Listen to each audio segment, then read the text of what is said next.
ginseng.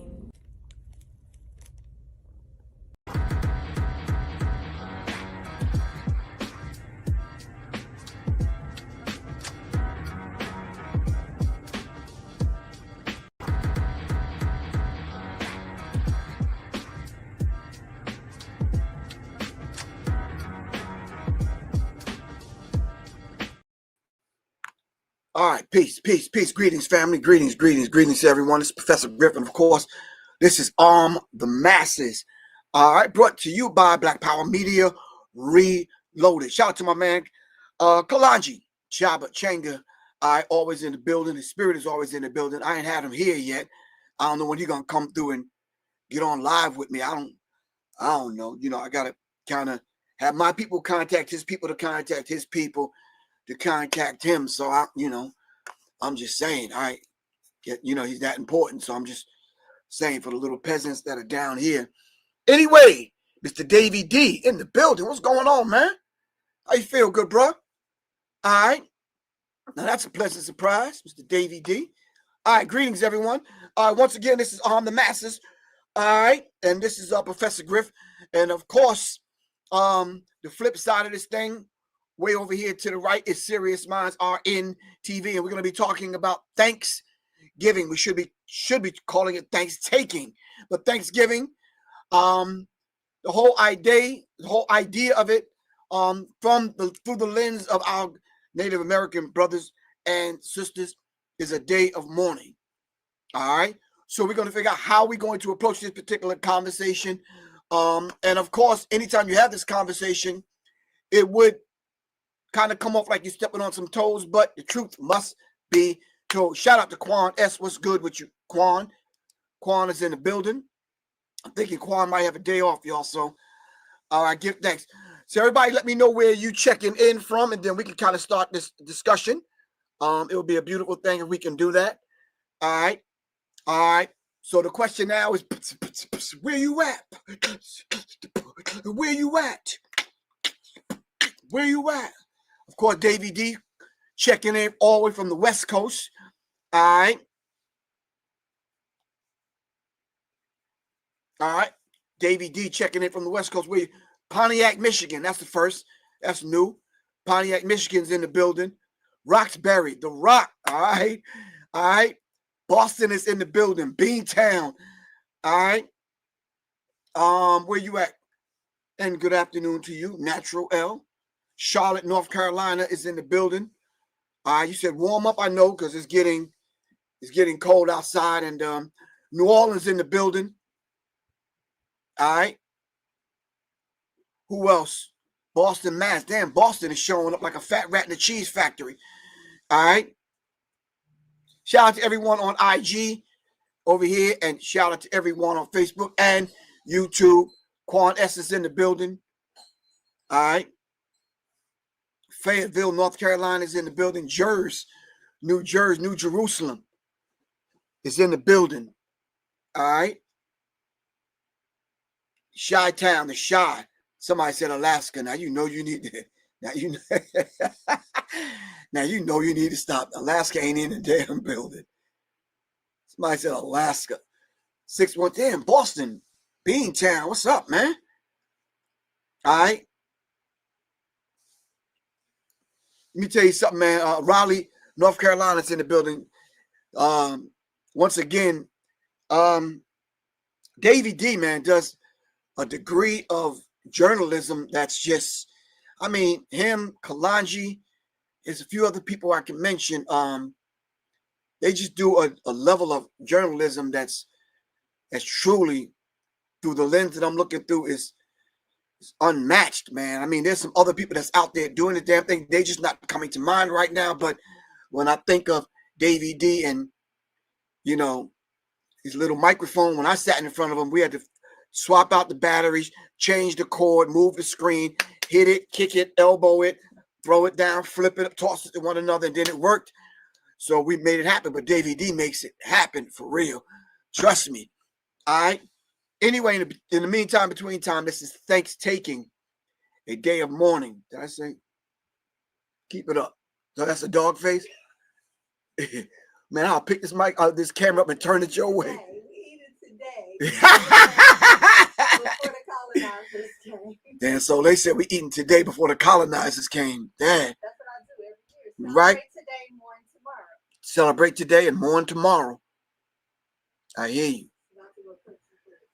All right, shout out to Guy, Gas Tactical. All right, so this should be an interesting conversation. So we're going to dive right into it. And should be kind of set it off by doing a few things. And hopefully we could have a conversation. No, Jason, we're going to get into that. Jason said it's amazing how many people overlook how many millions of Black Native Americans were massacred for their land. And yes, I mean Black. All right, Black Americans. All right. It's sad how many of your customs and your language was lost. I hope I don't sound sarcastic. No, you're not sounding sarcastic, not on here, because that's a conversation that we need to have, Mr. Jason. All right, it's a beautiful thing. So we're going to dive into that subject right now as we speak. So if you're kind of looking in my background, as you see some messy stuff that and some stuff that's unplugged and right here, right there, and some other stuff, don't mind me. I'm in the middle of getting this project done, so I'm trying to make it happen. All right. So anyway, let's dive into this talk. Let's talk. Let me see. I think we are here, and I think we need to start it. Raising their voices to be heard after feeling silenced for centuries. Why do we gather today? 400 years later, we join to raise our voices high that we are still here. We are not conquered and we are not defeated. As many were enjoying the Thanksgiving parade, Indigenous people of Massachusetts protested the holiday that for them is not one to celebrate. Plymouth is rich with history, but not the truth of the Indians. Our presence here is a stark reminder of the true story of Thanksgiving that differs from so much from the fable story shared in classrooms, history books, and celebrations across this nation. Since 1970, the Wampanoag tribe has declared Thanksgiving a national day of mourning for the loss of Indigenous people, culture, and land. We will never forget the atrocities that fell upon our people as a result of their violent trespass. Still today, the Wampanoag tribe continues to fight with the federal government over land. Here we are about to celebrate Thanksgiving, and the fact that our tribe is still fighting for a little bit of land that we have. We own half of 1% of our ancestral territory. And 400 years later, we don't have much to be thankful for. Well, we can't change the past, but what we can do is change the future. And the way that we change the future is to educate people and start understanding that this is not a day of celebration. This is a day of mourning.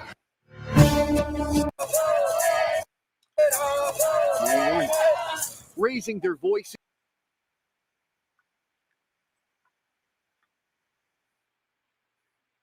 All right.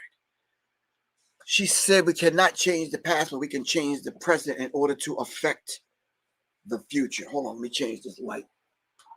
All right. So we can't change the past, but we can change the present so it'll affect the future. Very well put. And I'm saying to you, and please don't take this the wrong way, anyone.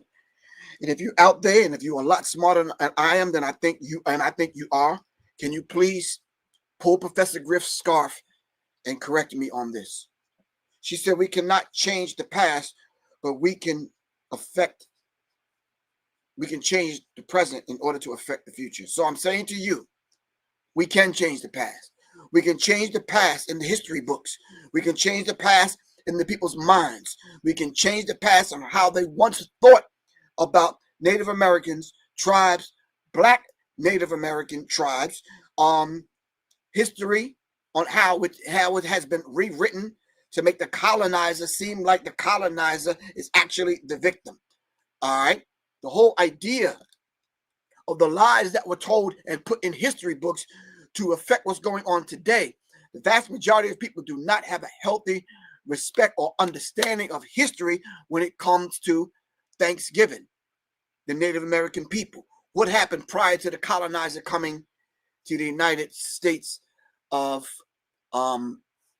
America? All right. So we can change the past in the history books and in the minds and hearts of the people. All right. That may not be your perspective. That's just through the lens that Professor Griff is looking through. Please work with me, fam. Work with me. All right? Just work with me.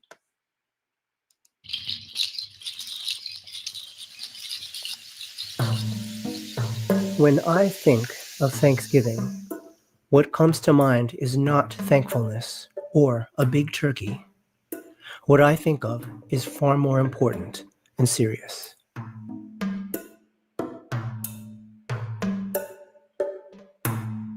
Every year at the end of November, families all across the United States celebrate the Thanksgiving holiday. This occasion has evolved into a time of expressing gratitude and sharing a bountiful meal with family. Relatives have awkward conversations while a huge turkey is scarfed down around a table. When I was in grade school, my history books depicted the first Thanksgiving meal as a peaceful gathering between white European settlers and Native American people. But there is a lesser-known truth behind this narrative. This Thanksgiving origin story that I was taught in school was a revisionist and whitewashed version of what actually happened. Following the arrival of Christopher Columbus on the shores of America in 1492, a steady stream of white European families traveled across the Atlantic Ocean to settle in this new territory. At first, they were ill-equipped to handle the harsh realities of its wilderness and climate. But indigenous tribes fed them and taught them how to grow corn and other crops to live on the land. Then, everything took a turn for the worse. This is where the revisionist whitewashing in this story happens, because it was not a peaceful coexistence between Native American tribes and white colonial settlers. Empowered by their religious beliefs and a racist disdain for the indigenous tribes, white European settlers murdered and stole from the indigenous communities who had been thriving on this land for thousands of years and multiple generations.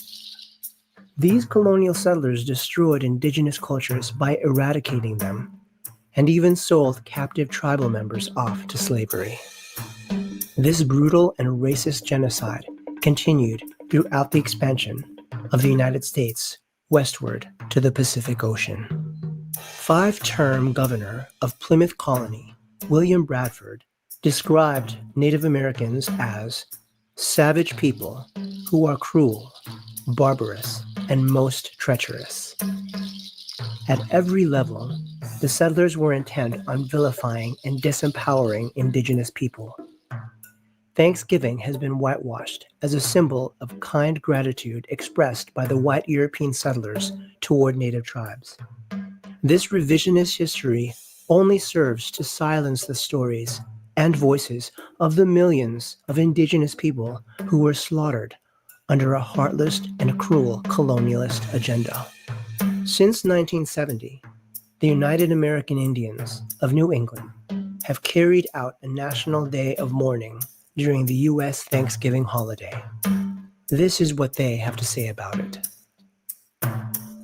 Thanksgiving Day is a reminder of the genocide of millions of Native people, the theft of Native lands, and the relentless assault on Native culture. Participants in National Day of Mourning honor Native ancestors and the struggles of Native peoples to survive today. It is a day of remembrance and spiritual connection, as well as a protest of the racism and oppression which Native Americans continue to experience. As you enjoy your turkey over Thanksgiving, you have the power to acknowledge the impossibly sad and deeper truth behind the occasion. Talk about it and share this truth, or perhaps do not even celebrate the holiday at all. People often say that ignorance is bliss. I would take this a step further and say that ignorance is a complete lack of compassion. We need more compassion in the world. Compassion toward the indigenous survivors who continue to face this oppression. Within our hearts and minds, we need compassion that honors the lives and dignity of the millions of murdered Indigenous people of America.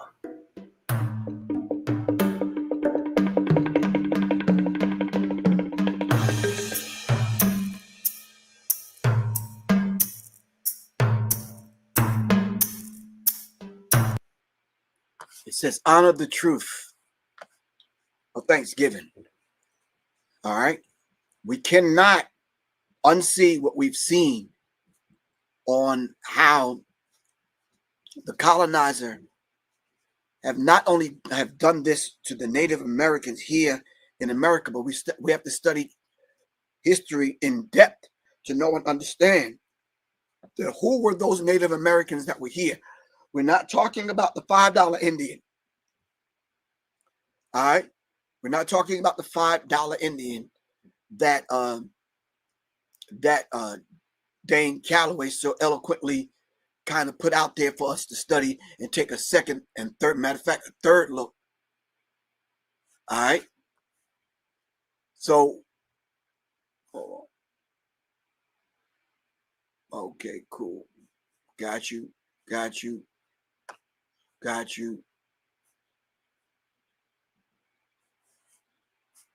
All right. All right. So let's understand what we're talking about here when we're talking about the idea of Thanksgiving. I'm so used to calling this thing Thanksgiving. All right. So what I'm trying to do right here is lay a base, simply because this is a very sensitive subject to those that have lost family members. When I say lost family members, I'm talking about physically lost hundreds of thousands of people that were slaughtered. So then when people like you do, you can go back several generations in your family tree, in your family history, and you can locate grandma's mom or grandma's grandmother. All right. When we're talking about the native black indigenous tribes that were here, when we start to look back, we hit a wall simply because those individuals that we would have ran into that look just like our grandchildren that are coming up, we hit a wall because those individuals were murdered.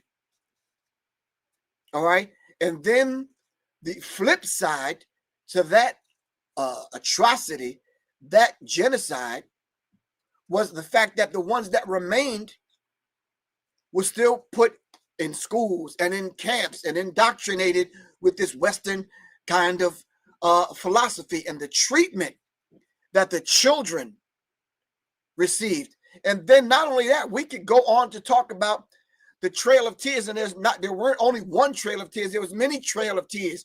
We could talk about the hundreds of thousands of acres of land that was stolen from the Native Americans. And then through all of that, the whole idea of them turning around and claiming that they are the Native Americans to reap the benefit. So it's a lot deeper than what we can possibly say on here right now. So I'm saying to you, do a deeper research and educate yourself to the degree when you do have this discussion, you can take those particular individuals back through history, back through time, so we can get the history correct. And this is what we mean by, yes, we can change the past by changing the history books. All right. Simply because the vast majority of young white people in this country don't know. They don't know. They don't know. They're looking at Western movies on television thinking that the Indians that they're seeing on the TV are the original Native Americans that the land was taken from. No, those would be the $5 Indians. All right. So we could talk about all the uprisings, all those particular individuals, all those individuals that have fought against the colonizer. All of those tribes that banded together, all of those tribes. Wait, somebody put this answer up in the chat for me. How many Native American nations, tribal nations, were there operating successfully in the United States before the colonizer came? All right.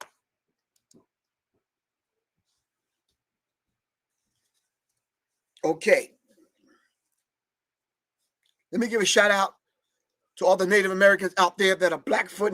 Can y'all name the tribes for me while we're doing that? All right. My blood. See, a lot of y'all say, well, I got Indian in my family. You got Indian in your family? You part Indian? Well, what nation? What tribe? Just because you take some damn Vaseline and slick down your baby hair, that don't mean you got Indian in your family. Come on. Don't do that.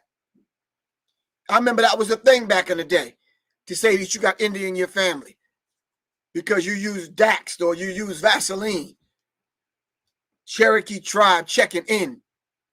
Now, y'all got to help me with these names, Quan. The Huma tribes.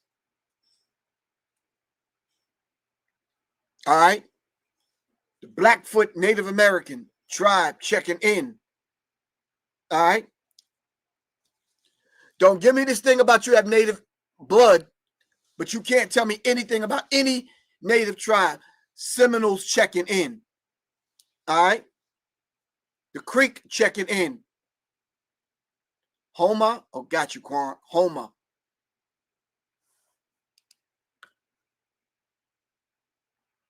Blackfoot, my peoples. Well, we in the same tribe.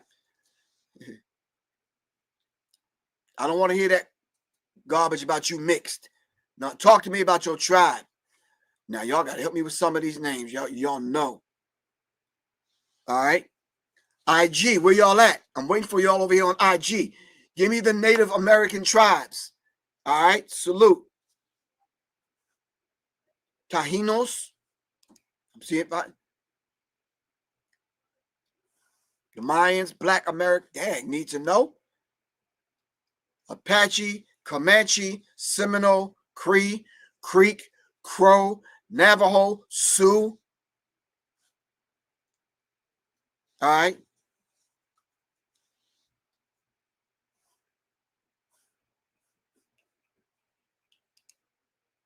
Cherokee checking in again. The Wampanoag Nation lived on here in what people call Boston. All right. The Wampanoag was in. Okay. I've learned a lot from the. Now, you know I don't know how to pronounce that. Often called the Mohawk people. All right. Got you. And we got a lot of Cherokee out there. Blackfoot, Choctaw. All right.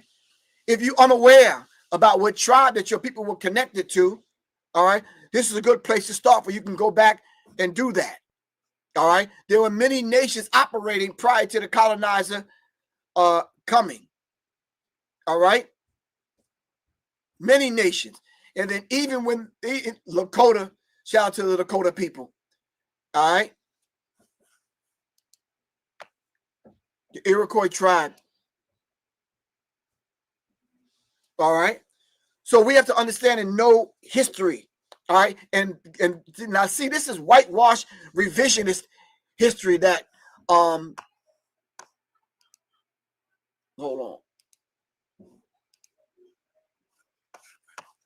This is whitewash revisionist history that's being shoved down the throat of our children. But because we may not either have the knowledge or the time to educate them at home about the true history of Thanksgiving, here's where we kind of shirking our duty and responsibility of educating the masses of our people. Hold on. 80% of the people are not from Africa, and that's a damn Bill. Well, Bill, that's for you to kind of decide for yourself, Bill. I can't Yeah, I think I don't know what the percentage, Bill, but yeah.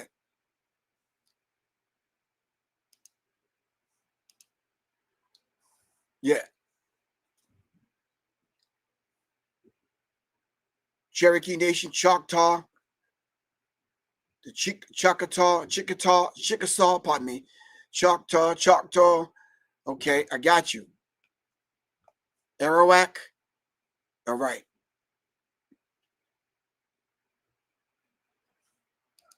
Got you. All right. So I hope everyone understands it. So let's dive into and let's take it a little bit further. I don't know what Bill talking about. For real.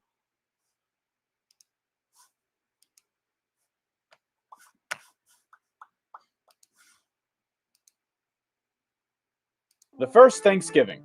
American schools generally teach a conventional story about the meeting of Pilgrims and Indians that finished with an amazing dinner. The end. But there's more to the tale.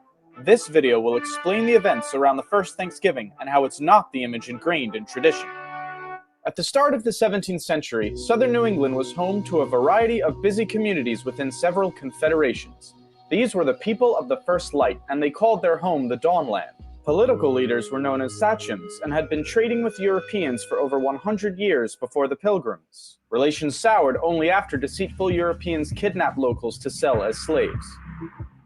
Permanent European settlement was impossible due to the already high population of native occupants. But in 1616, tradesmen introduced a disease to the Dawnland, whose inhabitants died in droves from a lack of immunity. In 3 years, up to 90% were wiped out in several confederations, including the Wampanoag. Their head sachem, Massasoit, was aware of how close they were to being subjugated by their unafflicted enemy, the Narragansett. He was determined to save his people from such a fate. This was the political world the Pilgrims were about to enter. The Pilgrims were not called Pilgrims by their contemporaries. They were known as Separatists, a branch of the English Puritans. King James hated Puritans and began persecuting them in 1604, so the Separatists fled to Holland, where they were free to worship. But because they feared losing their national and communal identity, the congregation wanted a new place to plant their church. They decided on America and asked King James for a patent that would grant them rights to build a colony. They planned to make a profit catching fish to pay off the debts to their investors. The Mayflower set sail on September 6th. 2 months later, Cape Cod was spotted and 16 men were sent ashore to inspect the area. Unfortunately, the settlers didn't know how to fish and food was running out. They resorted to stealing from graves, homes, and storage pits to keep everyone alive. Then came their first hostile encounter with natives, but no one was killed. On December 12th, they reached New Plymouth. They did not land on any specific rock, but folklore insists they did. Construction began in January. By winter's end, 44 settlers would be dead from bad conditions. In March, they were surprised when a man named Samoset walked into New Plymouth, greeting them in English. He told them they were building on top of a village called Patuxet, whose residents had all died from the recent epidemic. It belonged to the Wampanoag, and their chief, Massasoit, was watching them. The settlers were eager to trade, so 5 days later, Samoset returned with furs and companions, including Tisquanto. Known famously as Squanto, he had come to tell them in perfect English that Massasoit had arrived. After years of dealing with Englishmen, the sachem did not trust the newcomers. Edward Winslow was sent to be a hostage and declared the settlers' peaceful intentions. Satisfied, Massasoit walked into New Plymouth and was regally greeted by the governor. A peace treaty was created, ensuring mutual protection if attacked by enemies. With the help of Squanto, New Plymouth settlers began to fare better. He taught them how to grow crops and was absolutely vital as an interpreter. To the Separatists, he was a gift from God. But in fact, Squanto had been kidnapped from Patuxet in 1614 and shipped to Spain to be sold into slavery. He ended up in London at the home of a merchant who taught him English and arranged for Squanto's return to the Dawnland in 1619. But Patuxet was now gone, wiped away by the epidemic. Massasoit took him in with suspicion because of his years abroad, but needed a translator to parley with the newcomers. He eventually sent his warrior Hobamok to live among the settlers and keep an eye on Squanto. By fall, the settlers had a bountiful harvest and a feast was held to celebrate. Massasoit showed up with 90 warriors and 5 deer for the meal. For 3 days, the English and Wampanoag ate and entertained one another. This was the famous first Thanksgiving children learn about in school. However, the word Thanksgiving would not have been used by these settlers to denote a harvest feast. For Puritans, a day of Thanksgiving was a day of fasting while giving thanks to God in prayer. But the story of Pilgrims and Indians does not end here. During New Plymouth's first year, Squanto had been up to something. Realizing his substantial power as the only English speaker of his people, he conceived a plan to overthrow Massasoit. He persuaded locals he could command the English to make war or peace at his will. Hobomock was suspicious of Squanto and warned Governor Bradford. Soon enough, they discovered Squanto's plot and informed Massasoit, who was furious. He demanded Squanto be handed over for a swift execution. Bradford refused. The interpreter was too valuable to give up. But according to the treaty, Squanto's life belonged in the hands of his sachem. Bradford finally conceded. He was about to hand over Squanto when an unidentified ship appeared. The alarm it caused delayed Bradford and worried Massasoit's envoys. Angered and impatient, they left. The ship carried 60 Englishmen planning to build a colony near Boston. They abused the Massachusetts locals, initiating a conspiracy to kill the colonists. Warned about the plot, New Plymouth's leaders launched a preemptive strike to save their impudent countrymen. It brought peace for a time. In that time, more Puritan settlers arrived, soon outnumbering the natives. And while the Pilgrims' treaty with Massasoit lasted until the sachem's death, other Puritans were not concerned with such alliances. Their fanatic religious principles ensured no peace between the two cultures could last. To Puritans, Native Americans were the other, wild, savage, godless. With such an ideology, the outcome was inevitable. If they did not convert to Christianity and surrender their cultural identity, they had to be eliminated. The first Thanksgiving was a brief moment of harmony between two worlds, but sadly it was short-lived. The capitalist opportunities the Dawnland presented, combined with zealous puritanical beliefs, were incentive enough to wipe away the native inhabitants. There is nothing wrong with sharing a feast of thanks with loved ones, but remember the true events that started the holiday, and not the fairy tale.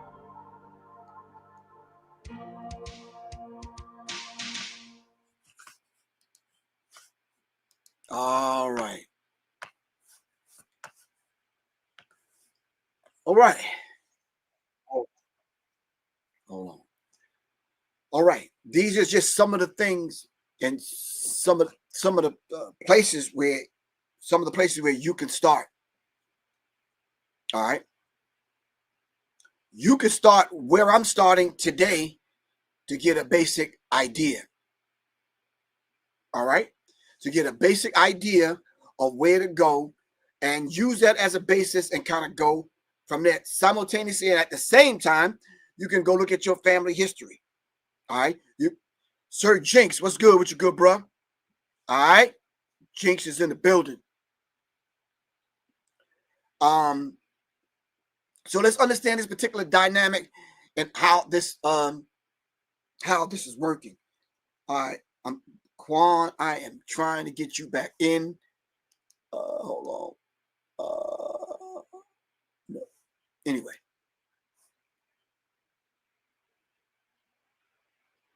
All right.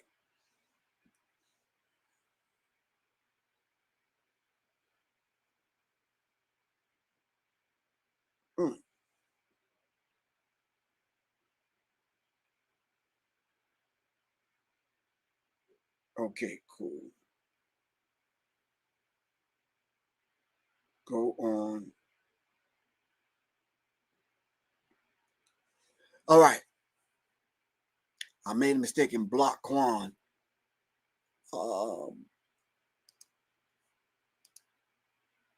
Yeah. I was trying to get her back. But anyway, all right, fam. So like I said, this is a good place to start. All right. So we can kind of go from here. And then there are books that are out there. There's a package that I put together dealing with this particular subject to give you a well-rounded understanding on this particular subject and where you can kind of go from here, dealing with the past, the present, and how we can kind of navigate this particular subject in any setting in the future. All right. So this package I put together, if you want the package, send me an email, seriousmindsinfo@gmail.com, or just text me 678-557-2919. All right. All right. Okay. All right. So I think Okay, cool. All right, so send me the information. See, I'm gonna turn this camera that way. No, don't do it over there. Don't do it over there. Just keep it up, bruh.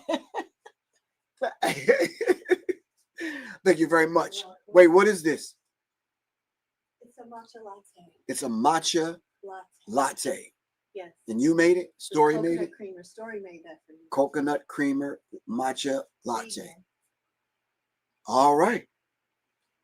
Anyway, thank you. Really appreciate that. Nice to meet you. Thank you very much.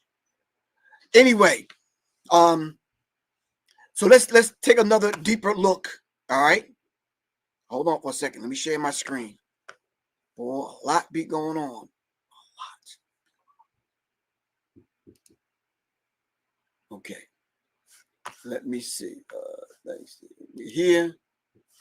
Yada, yada, yada. Let's go here. You're going to share. All right. Let's go here. Good afternoon, sisters, brothers, and siblings. Once again, on so-called Thanksgiving Day, United American Indians of New England and our supporters are gathered on this hill to observe a National Day of Mourning for the Indigenous people murdered by settler colonialism and imperialism worldwide. Today marks the 53rd time we have gathered here to mourn our ancestors, tear down settler mythologies, and speak. All right, that definitely wasn't me. Something is actually. Givings ago, my grandfather, an Aquino Wampanoag man named Wamsutta Frank James, was invited by the Commonwealth of Massachusetts to speak at a banquet celebrating the 350th anniversary of the arrival of the Pilgrims. The organizers of the banquet no doubt imagined that Wamsutta would sing the praises of the American settler colonial project and thank the Pilgrims for bringing civilization to these shores.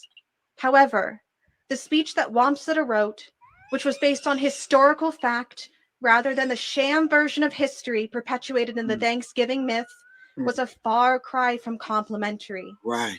In his speech, Wamsutta not only named atrocities committed by the Pilgrims, but also reflected upon the fate of the Wampanoag at the hands of the settler invaders.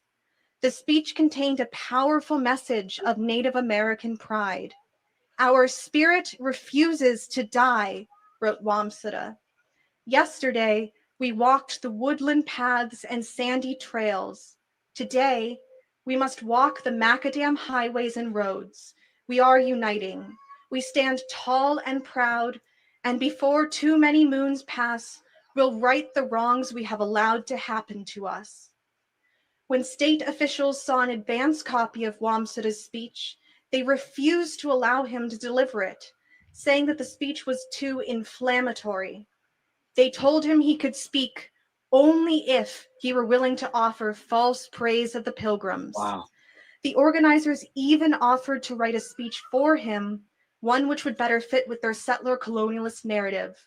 But Wamsutta refused to have words put into his mouth. His suppressed speech was printed in newspapers across the country, and he and other local Native activists began to plan a protest. The flyer for this protest, which was circulated nationwide, read, "What do we have to be thankful for?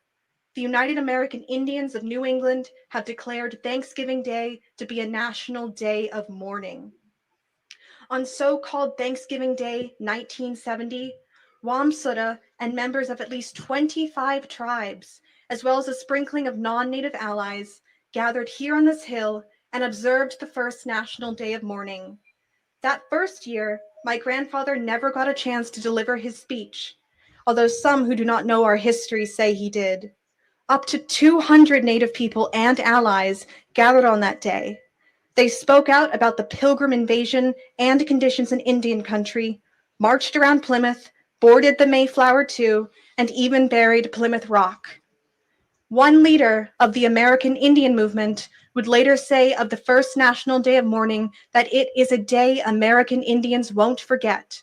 We went to Plymouth for a purpose, to mourn since the landing of the Pilgrims the repression of the American Indian, and to indict the hypocrisy of a system that glorifies that repression. The founders of National Day of Mourning could not have foreseen that generations would continue to gather here year after year, carrying on this tradition. The National Day of Mourning. All right. So before I open up to the chat, should this be a National Day of Mourning? All right. So then I'm going to lay a few questions out there. Let's talk. So what should we be thankful for? Living in America after what we have been through, what should we be thankful for? All right. And how many of us just don't have a basic knowledge of Thanksgiving? Of course, if we wasn't on social media, this conversation would sound a little bit different. What tends to happen with social media, they tend to kind of put you in a box where, and then have you use their language, only the language that's acceptable according to their community guidelines, and put you in a box and then have you speak in those particular terms. That's a hell of a thing there, man. I think Malcolm said it best. Operate only in the confines of the rules and regulations that your enemy set up. Which is, yeah, no. My methods are unconventional methods. My methods are not just try to use the King's English and debate with you on these particular subjects. You set the rules up. So we have to come with facts that's told by you. This is why I'm playing so many clips today, because if you just heard it raw, like you've been hearing it raw for all these years from people like myself, yeah, I don't know how much of that is going to sink in. All right.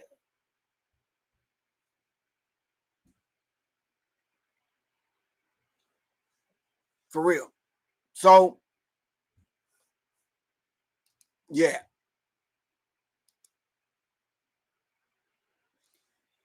Yep. So, let me read some of the comments. Teamwork, make the dream work. Okay. What is the dream? It's the question I asked. What is the dream? Hold on, let me take a picture of that.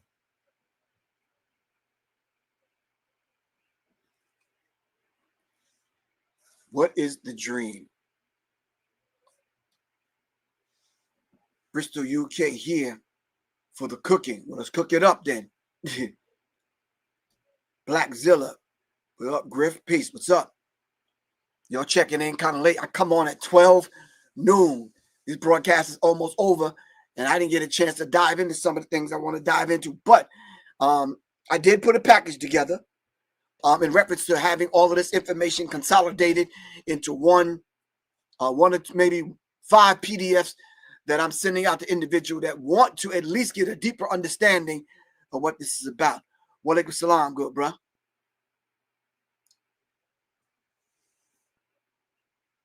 Tiny the barber, peace to the God. What's good with you? All right. Thank you.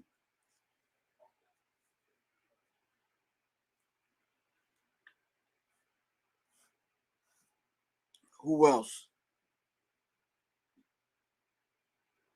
Don't say nothing bad about the invasion. Well, if you're talking about the colonizer, the same thing that was done to the Native American was done all around the world.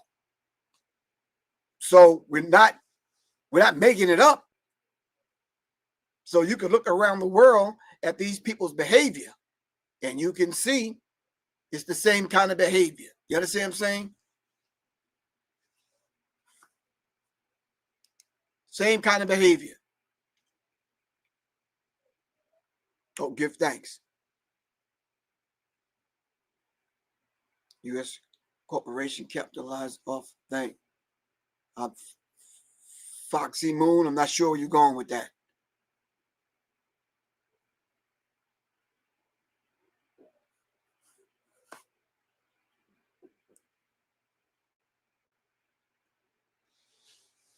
So what I say, if you're going to actually, if you still accustomed to what your grandmama's grandmama did and her not knowing, and you still feel you want to eat, why can't you eat today? This was the day prior to the slaughters, prior to the colonizer, prior. Eat today, have that discussion, all right? And then tomorrow, have that discussion. Now listen, do me a favor and do yourself a favor. Don't have that discussion if grandma's at the table. We don't want to upset grandma. She don't know. All right, she about 90 right now, and we want to keep grandma here on this side of the dirt. All right, but if the baby's at the table, all right, put big mama up, put grandma up, and then have the discussion with the little ones. All right, so they'll know.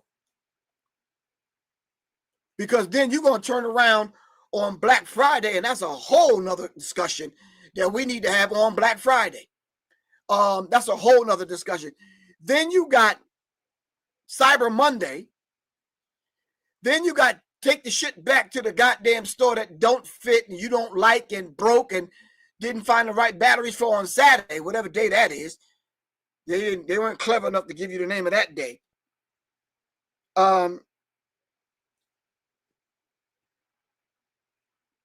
So we need to figure all of this thing out because now we're locked in a commercialized box, a commercialized consumer box. And you're not going to buy your way and purchase your way into freedom. You're not going to purchase your way.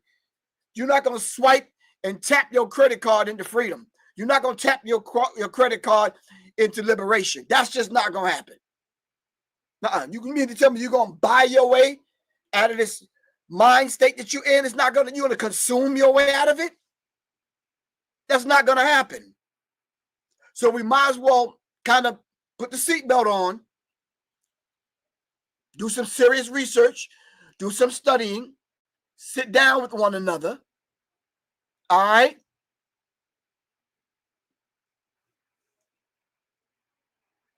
Hold on.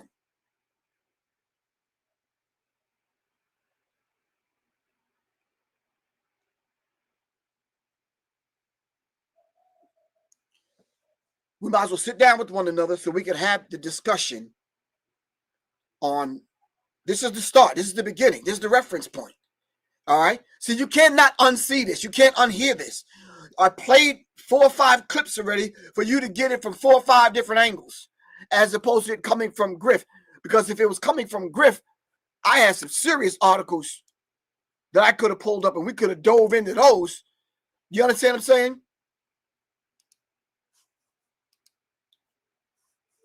But you see, if I would have done that, then you would have hit me upside the head and you would have said, okay, Professor Griff. Come on, bro. Why you got to be so hard? All we're trying to do is we got the day off. We have one day off. We got to go back to work. We're just trying to have a decent meal. Blah, blah, blah, blah, blah. And yeah. So all of y'all that was vegan, y'all hit the reset button and y'all went back to eating meat tomorrow. All right? What about the cost of Thanksgiving? Most of y'all just want to sit back. Ain't that football game coming on tomorrow night? I don't know who playing, but yeah. Y'all are there with that too. So now you eating, you fat, beer guts and all watching the game, remote control revolutionaries. Now you got the remote, you full, sweet potato pie, cranberry sauce, macaroni and cheese, turkey leg, thigh, butt, gut, whatever. Family, come on. Come on. All right, so what we're going to do, we're going to do something different this year. We're going to align our spirit with the Native Americans, regardless of what their complexions are. All right? because some of them need to be educated also in reference to the Black Indians or Native Americans. All right? We need to have that discussion also. All right? We don't have time for that discussion right now. This is why it's very important for us to create our own spaces so we can have these discussions. All right? So right now, I have a team of people that's looking into the app, and along with that's looking into a website where we can go. I don't care if it's Discord or Rumble or wherever we need to go to have this conversation, to set up an environment to have this conversation. You see, when we come on here, this is only the daggone commercial, because you know we cannot really truly have the discussion that I know we need to have with one another to unravel, to unlearn in order to learn on these platforms right here. Because as soon as I say what it really is, they putting me in either internet jail or Instagram jail or Facebook jail or Facebook prison or YouTube jail. You know that's what's going to happen. All right? There is a book, Black Indians. All right? You can get it. You can start there. All right?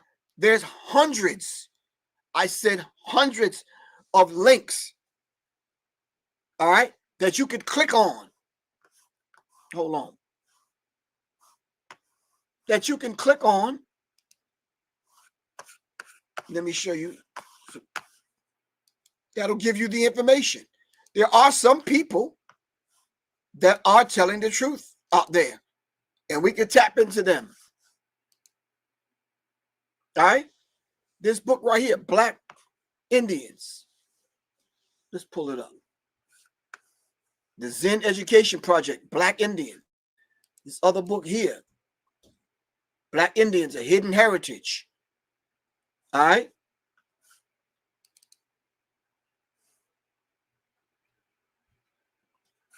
So there's information that we can pull up where you can begin. All right? Then you can begin to cross-reference. All right? Any more comments before we close out? Damn, Kelvin, you said your granny pissed you off. Don't get mad at grandma. Grandma don't know. Grandma know that she's mixed with some native blood, though.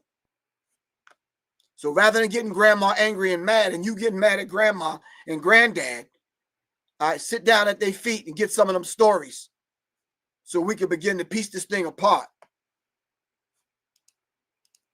Thank you, Sean.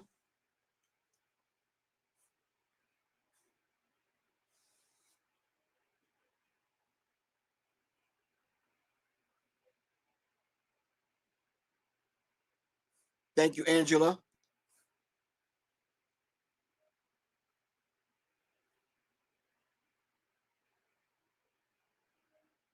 Wow. Richie, I'm glad you're saying that. I hope you don't mind me putting it up. You read somewhere years ago that there were black people in the Caribbean before Europeans invaded. Yeah. There's no place on the planet that you cannot find the footprint of the black man and woman. Regardless of what you think you want to call us. Not you, Richie, but I'm saying all these other people with this newfound freedom, newfound enlightenment. All right. When I say black is the umbrella. Everything of who you call us and who you say we are falls up under that umbrella. You say you want to call us the Moors? I'll take that. You want to call us indigenous, black people? I'll take that. You want to call us Hebrews? You want to call us Nubians? You want to call us Nubians? You want to call us Kemetarians, Kemites? I'll take all of that. We still black. Black is the essence. All right? That's not something coming out from in. That's something coming in out. We were Africa before Africa was Africa. I hope you got that. Thank you. Before it was named Africa, before it was named anything, the essence of us was there, and the essence of us was here.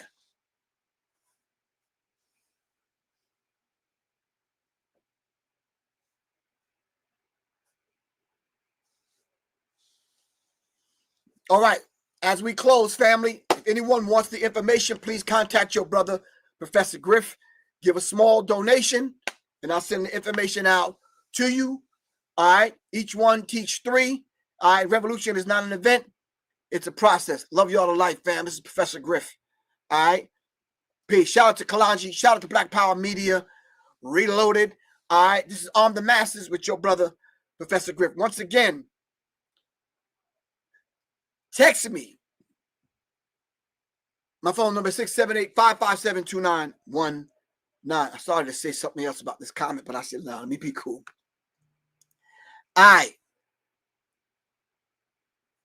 Okay. Peace, fam. Bye.